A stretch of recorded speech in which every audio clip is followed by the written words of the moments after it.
We are creatures of desire. What we most desire is meaning. What makes us suffer most is a lack of meaning. The Meaningful Life with Andrew G. Marshall. Marital therapist, author, and communications trainer Andrew G. Marshall invites guests from all walks of life to discuss what makes life meaningful.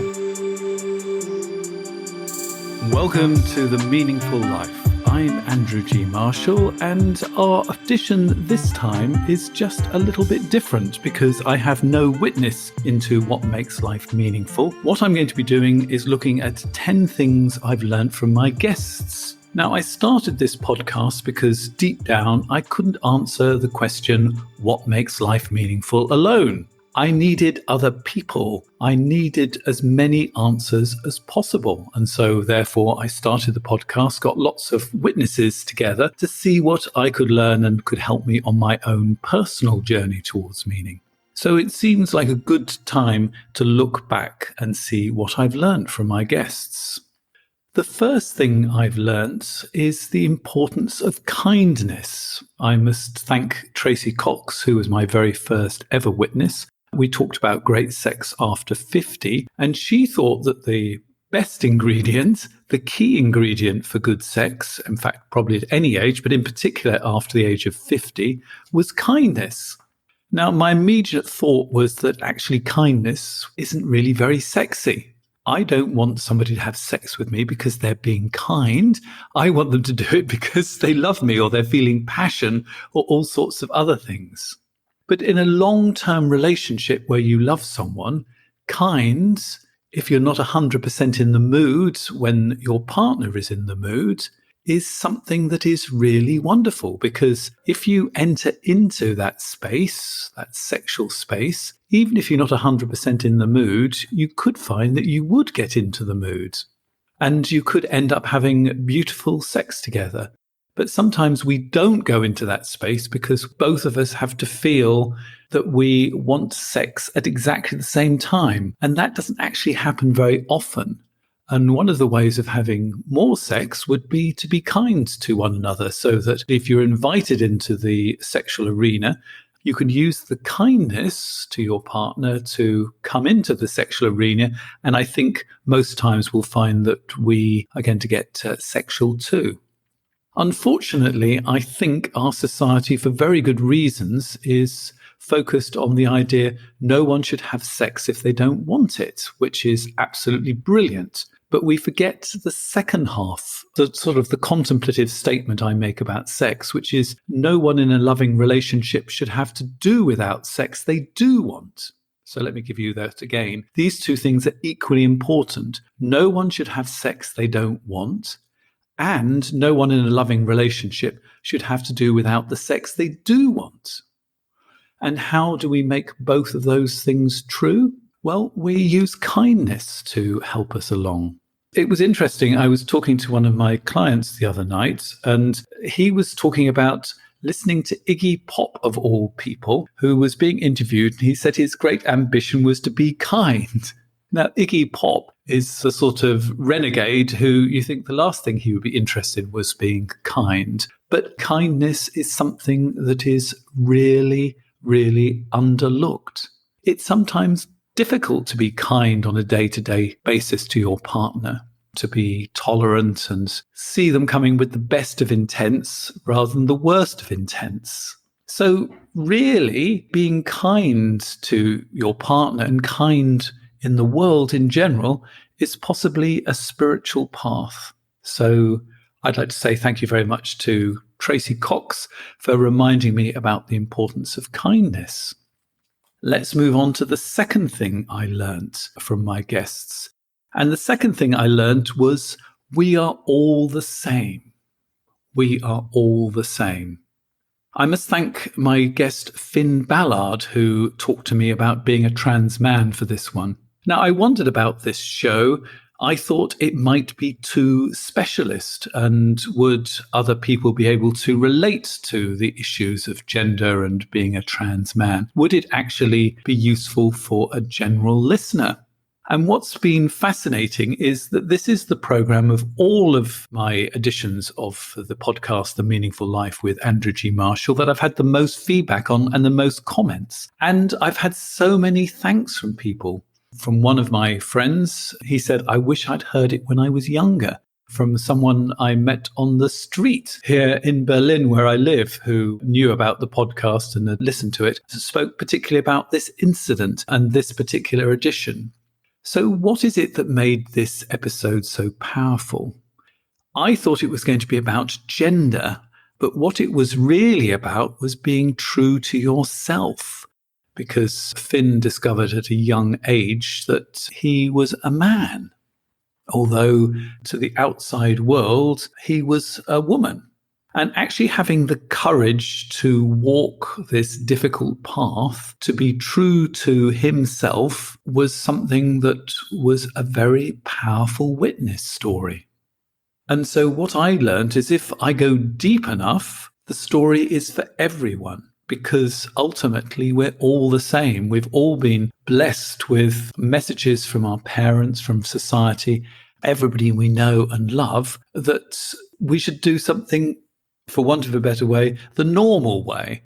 And not everybody can fit into that way. And in fact, everybody has to find their own path. Sometimes it's actually harder to find your own path when it's actually only slightly different from everybody else's. It's so much easier just to march behind everybody else rather than to march to that different drummer.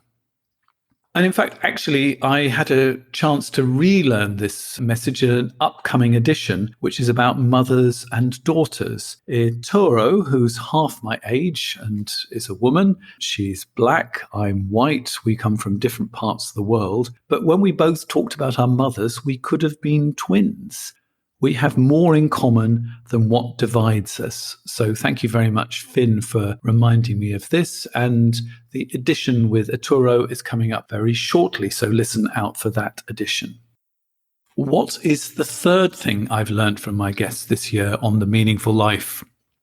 The third thing I've learned is everything makes sense. Let me explain about this idea. Jed Diamond is a therapist, and he told us about our personal creation stories. These are the messages we get given about our origins and about who we are from people around us. If we understand our personal creation myths and the messages we've been given to people, everything begins to make sense. So let me give you the example from Jed. His second wife slept with a gun under her pillow. Now, most people would take that as a sign this is probably somebody you shouldn't get to know too well. It might actually be dangerous. But Jed thought she was the perfect partner for him. In fact, the relationship was incredibly destructive and one of them was going to die. And considering she had the gun, it probably was going to be him. This seems completely and utterly mad. Why would you date somebody who has a gun under their pillow and, even more, decide to get married to them? Once we understand his personal creation myth, this all begins to make sense. His mother had a great big fear of death. She was frightened she was going to die before he grew up. She was frightened that he was going to die. And so he inherited from his mother this great fear of death. Now, deep down inside his unconscious, what better way for challenging that idea or confronting that idea that we're all going to die than actually living with somebody who has a gun under their pillow? The problem is, when we do something stupid or something that makes no sense, we shut down our mind and say that was stupid and we move on. We don't follow the clues and try and work out why. Fortunately, Jed did. He had a third marriage, which has now been going for 40 years, and he learnt a huge amount. And what I learnt from him was everything makes sense. The fourth lesson from my guests is make peace with your body. Now, this is an edition that if you haven't heard, I would really recommend. It is the most compelling story and the most compelling witness. My thanks to Susie Carlick, who is the voice on this podcast as well, so you'll know her. And the episode was about surviving violent crime. The addition was so compelling that as we recorded it, the room got darker and darker, but we didn't notice because we were deep in the story and we didn't want to break the spell. Now, the importance of listening to your body and making peace with it is that it's even wiser than you think. So let me tell you a little bit about Susie's story. She survived a home invasion. Somebody broke into her home in the middle of the night. They didn't come to rob her. They came because they wanted to kill her. And this was not somebody she knew. The police, when she called them, when she finally managed to get the man out of her house, didn't believe her. They thought that this was a boyfriend-girlfriend situation that had gone wrong. This violent attack, and it is very violent, she found a clump of hair that he'd pulled out from her head on the bathroom floor. That's how violent it was. And she had marks all over her body. This 15 minutes out of his life changed the course of her life. She's turned it into something very positive. She now gives self-defense courses for women. But at the time, she thought her body had let her down. As she told me, I thought I was a fighter. I thought I'd lived in New York. I could cope with this sort of thing. But did her body really let her down? She tried to understand why it did two things. First of all, she tried to understand why she started shaking. She thought it was that she was frightened. But what she learnt was that actually it was her body warming up for a fight. The next way she thought that her body let her down was that it didn't hear the man break into her flat. But what she subsequently worked out was that, in a sense, her body had heard this because she was woken up by the need to go to the toilet. Now, this was not something she normally needed to do. And in a way, this was her body deep down telling her that she needed to get out of that bed. Actually, getting out of the bed is probably what saved her because she would have been far more vulnerable. And if she'd somehow got a message that there was somebody in the apartment, she would have probably freaked out. But it saved her by giving her a very compelling reason for getting out of the bed, but not one that was going to freak her out, that she would need to answer the call of nature. So fortunately, that was where she found him, or he found her, and they had this terrible experience, but it could have been far worse. So by looking at what her body was doing, this is something that she needed to know really, really deeply, she was able to actually make peace with her body, and she realized it was wiser than she thought.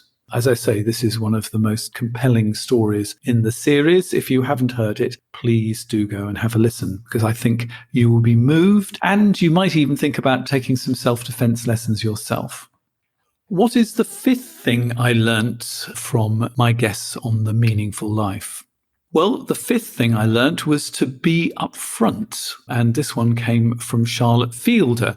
The edition is called Dogs and Volunteering. One of the things that Charlotte had been volunteering was with an organisation that helps children with upper limb difference, and she has been helping them to show it's possible to have a full life, a successful career, and a loving family, even though she hasn't got one hand. As a teenager, she was obviously very sensitive. She met a guy in a club and he asked her out on a date. What she hadn't realised was in the dark, and because generally she kept this a secret by sort of keeping her hand in her pocket a lot of the time, is he hadn't actually realised that she had only one hand. So on the first real date, they went to a restaurant or somewhere light, and he saw the situation and freaked out, and sort of basically took her home as quickly as he possibly could. And that this was, at the time, a very painful experience. But she learnt 4 things from it. That it was the man that had a problem. It was his problem. It wasn't to do with her. He was not the sort of person that she wanted to associate with. This was the message from her father, that actually he was a shallow man who couldn't see past this. And do you want to be involved with shallow people? Well, Charlotte said no. And this is the lesson that I learned from her, the third lesson. If you're upfront and you don't hide your issues, it's not going to be a problem. So if you're upfront, it won't happen again. And if you don't have a problem, others won't either. Unfortunately, we tend to hide the things that we're uncomfortable about. And the more we hide something, the bigger problem it is. And the more it is a problem for us, the more it becomes a problem for other people as well. So thank you, Charlotte, for teaching me to be upfront. Tell people what the issue is. And often it suddenly isn't an issue anymore. The Meaningful Life with Andrew G. Marshall. Please follow us on Twitter, like us on Facebook, and visit our website, andrewgmarshall.com/podcast, where you can join our supporters club and unlock bonus material and other benefits. Follow your hunches. That's the sixth thing I learnt from my guests. Tim Dowling is a Guardian columnist. He writes an amusing column about families. In his mid-40s, he saw a banjo and had a hunch it might be the solution to all his problems. Now, what did he mean by a banjo being a solution to all his problems? Well, he had a hole in his life. So I asked him what sort of hole. He was in his 40s. He needed something new. He needed a new challenge. His children were getting much older and they didn't need him so much. Somehow, deep inside, he knew he needed to grow. So he persuaded his wife to buy him a banjo for Christmas. And as he explained, your 40s is a perfect time to start something new that you're going to take quite a few years to master. Because I'm 60, and if I started learning to play the banjo, it'd probably take me 10 years and I'd be 70. Well, it's much better to get the banjo under your belt at 50 so you can go off and do something with it than at 70. So he had enough time to get up to a really good standard, to the point that he could play with professionals. So he joined this group called Police Dog Hogan. He'd been in a band as a teenager. So in a way, it was like going back to some of the things that he left behind as he became an adult, because he had other things to do, like earning a living and raising a family. Now, he'd done the majority of the raising the family, and he'd go back and fulfill some of those dreams as a teenager he didn't do. The great advantage of the band is that their egos are much more manageable. When you're a teenager, your egos are huge. And I think that's one of the reasons why his initial band collapsed. And being a member of Police Dog Hogan has been a source of great pleasure for him. It did fill that hole, and he did follow his hunch. The problem is most people don't follow their hunches. When they suddenly say to themselves, the banjo might be the solution to all my problems, they laugh and they dismiss it and they walk along to the other side of the road. Fill in on the topic of banjo something that you might have thought would be a good idea but have moved away from. But if you follow your hunch, it could be that it might be the solution to your problems. What I find a lot is people who don't listen to their hunches and double down on their old life end up exploding it in a midlife crisis. And it's much better to learn the banjo than destroy your life with, I don't know, an affair or something like that. So, Tim, thank you very much for that piece of learning. The seventh thing I learned from my guests is to feel the fear and do it anyway. You've probably heard that phrase. It's a book by Susan Jeffers I read many years ago. I was reminded of the idea of feel the fear and do it anyway from my guest Rachel Weiss from the Menopause Cafe. Originally, I was invited to go on to the Menopause Cafe podcast, and I thought, I'm a man, what have I got to say about the menopause? And I realized I was terrified of talking about the subject. What can I say about the menopause? I don't know anything about it. Do I have the right to say anything? Because I'm a man, and if I did, I would probably get my head bitten off. So you can see why I was terrified.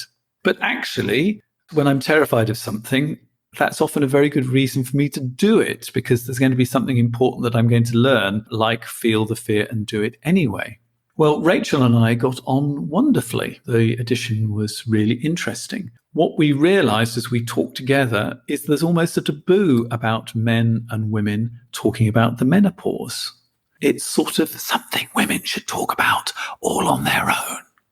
but it affects the men who love them. So it is important for it to be a conversation, and a good conversation, not a blaming kind of conversation that men and women can have together. So why is it important to feel the fear and do it anyway? And how did I get over my fears? Well, the thing is, if we don't feel the fear, we actually don't do it. And our circle of comfort gets just a little bit smaller and a bit smaller and a bit smaller. But if we feel the fear and do it anyway, our circle of movement and topics gets bigger and bigger. Now, I know it's difficult to feel the fear and still to do it. So what did I learn from attacking my fears myself? The first thing I learned, and it's something that I often say a lot to my clients, which is accept the feelings and challenge the thoughts. Let me say that again. Accept the feelings and challenge the thoughts. So I accepted the feeling that I was terrified. But when I was speaking to Rachel, I was able to challenge the thoughts. What can I say about it? Actually, I can say quite a lot because I'm somebody who deals with the conflicts between men and women. And sometimes that is over issues that are directly related to the menopause. Would I get my head bitten off? Probably not. But once I'd actually challenged the thought, I can actually begin to think that that was possibly a bit of an exaggeration. I haven't got a right to say anything. Has a man who loves a woman never got the right to say something about something that affects him and her? I think we can challenge that thought straight away.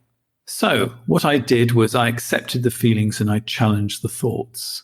The second thing I did is I approached the subject with curiosity.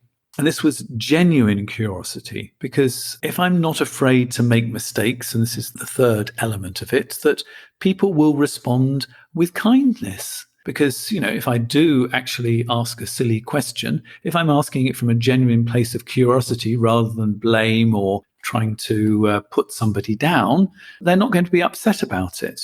What I also learned was it gets easier, because you also end up learning stuff as well. Since doing this program, I have been talking with my clients more about the subject of the menopause. And I suppose what I found talking to a woman who had issues around her period times, which were actually being made more complex because of being perimenopausal, was the feelings are real, but the issues around the time of the period make them bigger.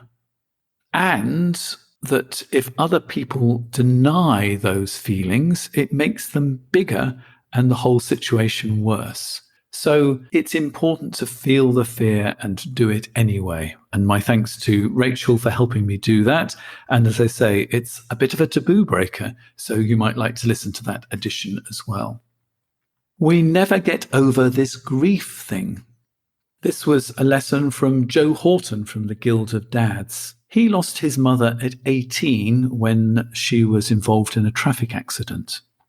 Joe's father died of a stroke in his mid-30s. Now, Joe thought he'd cope better the second time around because he was older. He had more support this time round. Last time round, the only support he really had was from his father, who was also having to deal with his own grief, whereas now he had his wife and his friends were older and better able to support him. And he thought he'd done it before. As you can possibly imagine, it wasn't as simple as that. And he said this very wise thing to me: we never get this grief thing off. It also reminded me of something that Auntie Gill, who was my mother's best friend, really brought home to me as well. She lost her daughter, and more recently she lost her husband. What she said to me is grief does not have the same clock as the one we have. Sometimes it feels like months ago, and other times it feels like it really is years ago. And as I was talking to a client recently about grief, I realized that grief actually doesn't have the same compass as we do. Because normally we set off on a journey of healing, we know where the destination is, and we work through it. But actually, what is the destination when you're recovering with grief? I know all about this because my partner died over 20 years ago, and I know the pain doesn't go away, that you don't get healed from bereavement. You never get this grief thing off. But, and this is the more positive message, you can grow big enough to live with the pain. So by learning, you can actually expand your comfort zone. You can actually deal with the pain, not be overwhelmed by it. So when from time to time the old pain about losing somebody you love, and I think you probably know I've lost my mother as well, that pain comes back up, but I can live with it. I've grown bigger. I can say, oh, yes, that's that old pain coming back. And yes, it feels very real at this moment. And oh gosh, there's an extra dimension to grief I've forgotten. But I can live with that. I can cope with it. It doesn't overwhelm me. So thank you very much, Joe, for that wonderful phrase, we never get this grief thing off, because it is incredibly true. And it's useful to hear other people say it and to realize that I'm not the only person that's having trouble with this grief thing. And that is one of the beautiful things about the meaningful life, is you get to hear other people talk deeply and honestly, and you realize that you're not the only person who's having trouble with this meaning thing. So the ninth thing I learnt was really powerful, and that is the meaning of life is growth. My guest for this edition was Nathaniel Garrett Novosel, who's written a book called The Meaning of Life. And the minute I found there was somebody who claimed to have the answer to the meaning of life, I had to have him on the podcast. He started on this quest at an incredibly young age, and I found this absolutely fascinating. He was 6 years old, and he'd been to visit his father, who had left him and his brother and his mother for a new life over the other side of America. And so he only saw his father once a year. He would go and then would come back. And when he came back, he felt incredibly empty inside. At 6 years old, he lay in bed and he asked himself, if I'm going to be this miserable, what's the point of life? Which is the sort of thing that probably we ask ourselves at 40 rather than 6. And most of us at 40 will think, oh, well, I'll try and answer an easier question than what's the point? Nathaniel decided at 6 to try and answer it. So he would watch adults try and dissect their behavior and understand. And he started to talk about his robot brain, and he used his robot brain to try and understand and dissect. Later, he discovered what he had was high-functioning autism, or Asperger's. Listening to Nathaniel, I had a great insight how different people's brains work. We don't often get a chance to understand how somebody else's brain works, especially if it's very different from ours. And Asperger's and neurologically typical, which is what people like you and me would be described as, is going to be very different. And this is what's so interesting. Difference can be a strength. He started thinking about this at a very young age, at 6 years old. By 9 or 10, he was reading books on statistics and data and being fascinated. He studied psychology, evolutionary biology, economics, and he pulled it all together. What he thought is that everything that is alive is growing. So the meaning of life is growth. He can back this up with psychology, evolutionary biology, economics. And it rang incredibly true for me. The meaning of life is growth. It seems like a very important sentence. And one of my mentors is James Hollis, who's a Jungian analyst, and you'll hear me mention him a lot on this podcast. And one of his ideas is that if we don't know what to do, to choose the path of enlargement. What's going to make me larger? What's going to help me grow? Because by becoming bigger, we can actually live with the pain. We probably can't cure being a human being, but we can grow big enough to cope with the slings and arrows of fortune that's thrown at us as a human being. So the meaning of life is growth. Thank you very much, Nathaniel, for teaching me that. The 10th thing I learnt from The Meaningful Life with Andrew G. Marshall is to be open-minded. And my thanks to Kay Hutchison from My Life in 37 Therapies. This is a book that she wrote. It was the second edition of this program. Kay had a personal crisis. She decided to try as many therapies as possible. I'm going to list a few of them. like homeopathy, astrology, Reiki, hypnosis, past life regression, dinner dating clubs, all things that probably would make your heart sink. What she discovered is she learned from each one. Each one gave her something. They helped her think differently, feel differently, behave differently, and she learned a lot. So the lesson that she learnt, or I learnt from her, was to be open. We think we need to know the destination. What am I going to get out of past life regression? How's that going to make things different? But we sort of don't need to know the destination. What we need to be certain of is to have an open mind and not to close the door, because we don't know where it's going to lead us. So I must say thank you to all my guests. And I think it would be useful to summarize once again those 10 things that I learnt. I learnt, first of all, to be kind. I learnt we're all the same. I learnt that everything makes sense as long as we go deep enough and solve and answer the questions about why are we doing this thing. It's important to make peace with your body because it's probably telling you things that you need to hear. And if you listen to it, you might begin to understand and things might begin to make sense.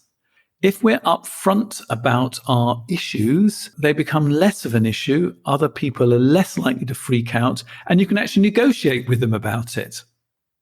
The sixth thing I learnt was it's important to follow your hunches. You don't have to know the destination, just follow those hunches. You're probably going to be full of fear, but you should do it anyway.